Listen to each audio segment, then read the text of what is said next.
Hello, relationship deep divers. Welcome to May. We back. We out here. Okay. We are kickstarting the month of May with the topic on how to trust again after a heartbreak or a letdown. Now, raise your hand high if you have ever been let down by someone or something. Maybe you had your hopes up. Maybe you really expected something to happen. Maybe you prioritized certain things to occur and they just didn't. And because of that, you ended up feeling angry or sad or scared or just butt hurt. And it made it really difficult to perhaps trust that person again or trust the situation again. So, in this video, I want to talk about and teach you the power of trust, really. I want to teach you how to trust again, because that is a number one question that I hear often when I am working with my clients and when I'm hanging out with my girlfriends and just chilling, right? Like, I can't trust this, or I can't trust him, or I can't trust women, I can't trust whatever. We've all had experiences that made us question the end result because of perhaps another person's actions, or maybe perhaps because of what someone else has said. So let this video inspire you to deepen your trust and learn how to trust, and take this month of May to practice enhancing your trust, because trust, as we've all heard the phrase, is an inside job. And we don't always know what that means, right? Especially if we are expecting someone to treat us in the right ways, okay? We have been taught that trust exists in the hands of others. And we've also been taught that trust exists outside of ourselves, right? We kind of have this power in place that believes that teaches us that power is outside of us. We rarely ever believe that we hold the power for a lot of the things in our lives. So we start to give our power to other people by making them responsible for how we should feel, think, and act. When in reality, aren't we responsible for how we think, how we feel, and how we act, right? So how could trust be something so outside of ourselves when in reality it's an inside job?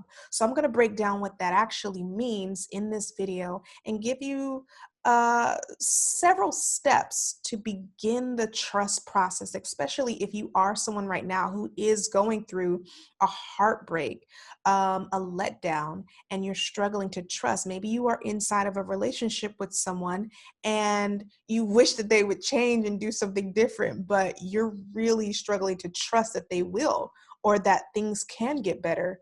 And this is where we bring that job back to you. Put the power back in your hands. All right. So anyway, let me ask you this question. How many times have you ever thought it's hard to trust another person? Right? How many times have you ever thought that it's hard to trust them? And perhaps you feel like you have been hurt so much by this person or let down by this person that trusting them with your heart again feels damn near impossible, or just very hard to do. So really, you're asking yourself, how can I trust them again? I'm angry at them. They mistreated me and I don't like it. Right? So we first have to look at the definition of trust, okay? Trust definition, if you Google trust, it legitimately means believing in the reliability of truth of someone or something. Trust legitimately is defined as believing in the reliability of truth within someone else or something else, right? The actual definition tells us to believe in someone and their credibility.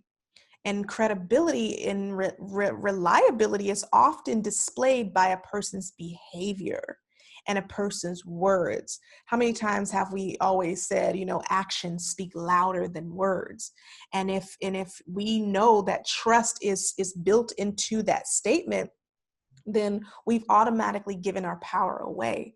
We've stopped believing that we have the ability to trust first, and then that trust gets to trickle out and extend into the world. So I'll tell you how to get there, right? So when we're in relationships with other people and we feel pretty damn good about it. We tend to let our guards down. There's no walls in between us and them, and we land softly and comfortably into the dynamic. And then, bam, just like that, something happens with that other person, and they do something that causes you to be afraid, that causes you to be angry, that causes you to be sad, and maybe even perhaps that causes you to feel ashamed, right? And then our egos kick in, and our ego's job is to protect us. So ego's job really wants the pain to go away. That's why we have an ego. Our ego's job is legitimately to make the pain go away. So when the ego jumps in, the ego's like, oh my God, you're hurt. You're emotionally hurt, or you're physically hurt. Let me sweep in and make sure that this doesn't happen again, right? Whenever we get hurt or let down, we automatically go to the opposite end of the spectrum, which is, I don't want this to happen ever again. This should not happen ever again. This will never happen, right? We go automatically to let's shut this shit down because I don't ever want to experience this fear, sadness, or anger, or possibly shame ever again, right? We end up trying to run away from these emotions without even figuring out why we have these emotions in the first place. Okay, so how do we get past the ego, right? So if the ego's job is to protect us, and sometimes the ego's job can get in the way, that's generally why the ego is pretty tricky, because it does a really good job at protecting us and it does get in the way. So how do we get past it? How do we move beyond our ego? Well, trust starts with two common denominators. And the first denominator of trust is acceptance. And the second one is empathy. So now, if you're lost right here, right, then you may not be ready to hear this message all the way through. But if you still are listening, then let's dive into how acceptance and empathy opens you back up to trusting yourself and activates your heart to be more receiving than pushing away. Okay. So people often say this one phrase, which is, I just want to forgive and I just want to forget, but I can't. Like, I can't forget. Like, every time I close my eyes or every time I think about the situation, I'm automatically placed back in the memory of what happened and what they did to me. And I don't like it. So it's really hard to forgive them. How many of you know that forgiveness and trust are the exact same thing? Forgiveness and trust both require acceptance and empathy. And forgiveness is also an inside job. It is not a job that you do for another person. Forgiveness is an inside job. This is why we learn to trust, okay? So the reality is that there's no such thing as forgetting. We all know that. Like, you can't just shut a memory out and forget that it was ever a part of your reality, which is why a lot of people struggle with the phrase forgive and forget, because they know good and well that they can't forget. And so it's a very delusional way of believing in the world. Is basically saying, well, push it away and try to move on and act like nothing's happened and just get over it. That's not the way that we deal with emotions, and that's not the reality of how things work. So if the reality is that we can't forget, that is where acceptance comes into place, literally. So now, I'm not saying that you have to agree with what a person did or how they did it or what they said and how they said it. What I am saying is that acceptance is looking at the facts of the situation versus the story or the interpretation that you are creating in your mind about what you think it means, what you think their behavior means, what you think their words mean. What do they mean when they did that? What do they mean when they said this to me? Right? We automatically go into story. We automatically go into story when we perceive someone to be acting different than how we expected them to act. We automatically start making up a story when we expect someone to say something that we did not expect them to say. We start to internalize it and we start to judge them forward, or we start to make them wrong. Because if we believe somebody is wrong, then we believe that they can be fixed. And how many of you know that you can't change or fix another person? We all know that to be true, but the reality is we don't really practice that when we're in relationships with other people who are doing something that goes against what we want them to do, because we feel so superior in our way. We believe our way is the best way, so they should do it this way. Or because this person and I made an agreement, they should follow the agreement to the T every time because I'm following the agreement, so they should follow the agreement. We don't make enough space for people to do something different. We don't typically make enough space for people to make mistakes. We don't make enough space for people to fuck it up just a little bit because we love to operate out of control. We need control because remember, control is ego, and ego likes to protect you from pain. So if I remove control and if I release my ego's need to protect me from the emotional hurt that I am feeling, then that means I'm going to have to feel that hurt. That means I'm going to have to feel the pain. That means I'm going to feel that anger and sadness and fear that I was trying to push away. And I don't want that. So do what I want you to do so that I never have to feel this level of discomfort. That's what mistrust is saying. So I'll give you an example, right? The classic example is being with someone and they cheat on you, right? And say you're with that person and they did cheat on you and you decided to stay in that relationship, but you keep finding it really hard to move forward because you can't stop thinking about what they did. You get angry every time they go out. You get scared, and so you don't know who they're on the phone with. You get nervous when they are texting someone because all you're thinking about is who are they texting? And you legitimately start to question everything, right? So you question, am I enough? Can I trust this person after they've done this to me? Can I trust them around other people? How could they do this to me? Do they still love me? Do they still find me attractive? The list goes on, right? These are the stories. These are not the facts, right? The facts look like the person cheated on me. They didn't tell me, and I found out about it. Or they admitted to me and they told me. Those are the facts. The stories are what we create in our head about why they did what they did. Right? So take that example. That is a classic example. I'm in a relationship with someone, they cheated on me, and now I want to stay. How do I trust them? How do I move forward? How do I get past the bitterness and the anger that I feel? How do I get past the fear that they won't do it again, right? Here is why we hurt. We've been taught specifically about having expectations. We have expectations that we communicate, and we have expectations that are hidden. So these expectations are then placed or projected onto other people. And then when the other person does not meet that expectation, aka agreement, then we've been taught and conditioned to believe that the person should be punished for their wrongdoing. They should be judged for their wrongdoing. They should not be forgiven for their wrongdoing, right? And wrongdoing, I'm putting in quotation marks. This mindset is why we continue to hurt when other people do something that goes against what we believe should be happening. So when a person you're with hasn't lived up to your expectation, now what? What do? You first have to ask yourself, why am I triggered?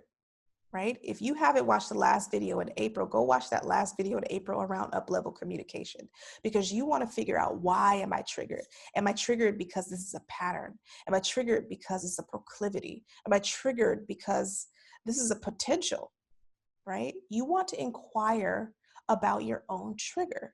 This now automatically takes this trust work and makes it an inside job. Because usually what happens is somebody breaks your trust, you tell them they better not do that thing again or else. And that continues to make it an outside job. But when you make it an inside job, you don't demand or require the other person to do anything different, because you're going to go inside of yourself. You're going to ask yourself, why am I triggered? What is my why? Why am I so irritated by this? Why can't I let this part of me feel? Why am I so sad? What is it about this? Is it a pattern? Is it a proclivity? Is it a potential, right? You get to ask yourself these questions instead of going directly to judging the other person for their experience and what they decided to do or for their actions, right? This is how we come back into acceptance. So let me give you 5 steps on how to practically put this into place, because I'm saying a lot of things, right? And it's really all about mindset. The first mindset that you absolutely need is everything happens for a reason. Everything is put here to grow you, even if it feels incongruent to how you feel and what you believe, right? So if everything is put here to grow you, that means that you have now entered into a growing opportunity. And that growing opportunity is for you to figure out, how do I grow beyond this? How do I shift with this? And the only way for me to know that is to first do step 1. Step 1 is recognize how you are feeling. How do I feel? Am I angry? Am I sad? Am I disappointed? Am I scared? Get in touch with your feelings. Oftentimes we bypass the feeling because we don't want to feel it because it's so uncomfortable. Trust that your feelings are okay. And then you move to step 2 and ask yourself, what did I not like about what this person did? What did I not like about it? This is simply asking yourself, what specifically was it that I did not like?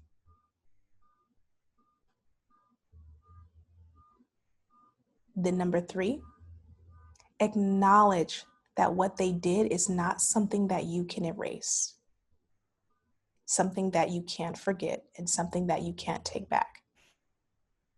This is called acceptance. You are legitimately accepting that this is what they did. Now what? You can't change it. So now what? That is acceptance. And then number 4 is to ask yourself, what makes me triggered about what they did? Right? Is it a potential? Is it proclivity? Is it a pattern? How is this reflecting? How is it reflecting me? And then the 5th step is ask yourself, where can I find empathy for them? How can I relate to them? All right? Those are the 5 steps to re-patterning how to trust again. Identify your feelings. Figure out specifically what you didn't like about what they did. Acknowledge, accept that what they did has already been done. Now what? 4th step, ask yourself, why am I so triggered by this? Is it a pattern, proclivity, or potential? And then the 5th step is, how can I relate to them? How can I empathize with them? Those are the steps. And let me explain to you what empathy looks like, okay? Because let's talk about that, because empathy we hear all the time. We think we know what empathy is, but oftentimes we don't. Empathy does not look like cheering somebody up. It doesn't look like cheering yourself up. Empathy legitimately looks like choosing to relate to another person. Relatability looks like, what do we have in common? What do we have in common? This thing that I am triggered by, what do I have in common with them around it, right? Now find anything that you have in common, because this is how you are relating to their why. Can you relate to their emotions? Can you have common emotions with them? Can you have common reasonings as to why they did what they did? Can you find it in an area in your life where you've done the same thing, right? Can you find an area in your life where you have felt the exact same way? Can you stand in common ground with the person and step into understanding? Because empathy looks like soul searching beyond the trigger and looking to find where you have a past experience of perhaps hiding or making a mistake or feeling angry or feeling irritable, right? Etc. Empathy starts with relatability, plain and simple. Now, if empathy is really hard, keep working on it. Keep working on it. Keep going, right? Keep practicing, looking for it, figuring out, putting yourself in their shoes. If I were them, where could I find common ground at? Even if I didn't like what they did, where's the common ground, right? Let's take our example of staying in a relationship with somebody after they've cheated, right? Let's take that same example, right? Okay, so here's how you start to find empathy, because maybe you've not been someone who's ever cheated before, so you're just like, I've never cheated, I would never do that. I'm gonna be someone who, is loyal in my relationship. I'm going to definitely be someone that is going to stick around and not lie about what I'm doing. I'm not gonna go outside of my agreement in this relationship, right? That's an example. I've never done this.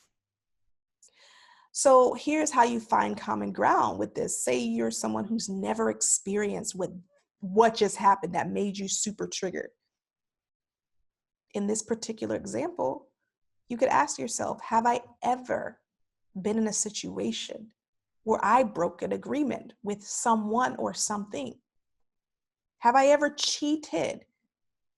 Maybe not on a person, but have I cheated in school? Have I cheated on a test, hoping that I wouldn't get caught? Have I ever cheated on a diet where I was supposed to be eating something but decided to give myself a cheat day? Have I ever decided, have I ever been so afraid of doing something, so I just kept it hidden out of fear that someone would judge me if they found out about it, right? That's how you step into some level of relatability or commonality. Search for areas in your life where you can truly figure out how you can relate to them. Because empathy is how you start to open your heart and allow yourself to melt. Now, let me preface something here. Acceptance, like I said in April, does not mean agreement. You do not have to agree with what a person did in order to accept them or have empathy for them. I'm going to say that loud and clear. You do not have to agree with what a person did or said in order to have acceptance or empathy for them. You simply have to accept the reality of the facts of what happened, which is this stuff happened. I can't change it. Now what? And then the now what then is I'll move into empathy. Empathy looks like, where can I find common ground at? Has there ever been a time in my life where I felt so afraid that I just, decided I wanted to hide who I was? Did somebody tell me that that was a lie? Etc. Find empathy. Because although this may feel like a stretch, this is an area of growth. This is an opportunity for growth, growing beyond the hurt, growing beyond the pain that someone has created in your world that's allowed you to feel this hurt and this pain and this fear and this anger and this sadness. This is big. This is really huge. Say, for example, you're in a relationship with someone And you're like, do I have to stay with somebody if they've hurt me? I don't feel like I need to do that just to accept them and empathize with them. Bingo, right? You don't have to stay in a relationship where you feel like um, it's not in alignment with you. Go. But that doesn't mean that you get out of experiencing acceptance and empathy. You still have to accept and empathize with the person, because if you don't, guess what? You didn't learn the lesson that relationship was trying to teach you by way of experience. So you have to keep doing your work even if you decide to leave, because you don't want this to be the next lesson in another relationship. How many of you know that if you experience the same hurt in one relationship, you're going to re-experience it again and again and again until you learn the lesson? And the lesson that is being asked of you is, how do I learn to make this an inside job? How do I stop pushing people away? How do I stop making them wrong? How do I stop judging them all the time and believing that this should never happen? How do I get out of fantasy and step back into the reality land? Get out of the imagination land, right? Come back to the reality. And the reality is, I can choose to be present with what is right now. And what is right now is how I feel. I don't like this shit. It makes me angry. I'm tired of this shit for happening all the time. It keeps happening again and again. And every time they do it, it pisses me the fuck off. Or it makes me so fucking sad. And I'm tired of being sad. So the place to start is empathy. How can I allow myself to express my emotions? How can I allow myself to feel my emotions? How can I look into my triggers to figure out where they are and why I'm so bothered and why this keeps hurting? How can I empathize with the person? So if you want to trust again after a letdown or after a hurt, you have to start accepting and empathizing. It is a daily practice of checking yourself when you are triggered around the other person or the thing that triggers you, right? This is how you make trust an inside job. This is how you make forgiveness an inside job when you are triggered. You have to go beyond what that person did and what you believe is wrong and come back into, how do I open my heart to the reality that this happened and I get to choose how I want to create my life moving forward? Do I want to hold on to the hurt and pain forever? Or do I really want to be free? Do I want to let my guard down and be able to draw other people to me who has their guards down so that we both can cohesively work together to trust each other? Because in order for us to trust each other, we have to trust ourselves. We have to know how to access that trust. We can't expect the other person to always do what we expect them to do. Because when they don't, guess what? You'll go right back into the cycle of, I don't trust you again. And then the cycle repeats itself. So you can't get out of it. This is the way out. So this is how you begin to trust after a letdown or a heartbreak. So wonderful, souls. Put any comments or questions in the boxes below. Let me know. What are your thoughts about this? How are you feeling about this? Do you think this is reality? Even though it sounds like you know this, are you practicing this when it happens? Because there's many times that we can know something. We can cognitively know that this is the route to take, but then we don't act it out. We don't do it. And we continue the same cycle again and again and again. So you have an opportunity to do something different, okay? So let me know. I'm gonna put your homework assignment in this for the month of May. This month of May is all about trust. So I am sending so much love and light to all of you, and I'll see y'all in the next video. Peace.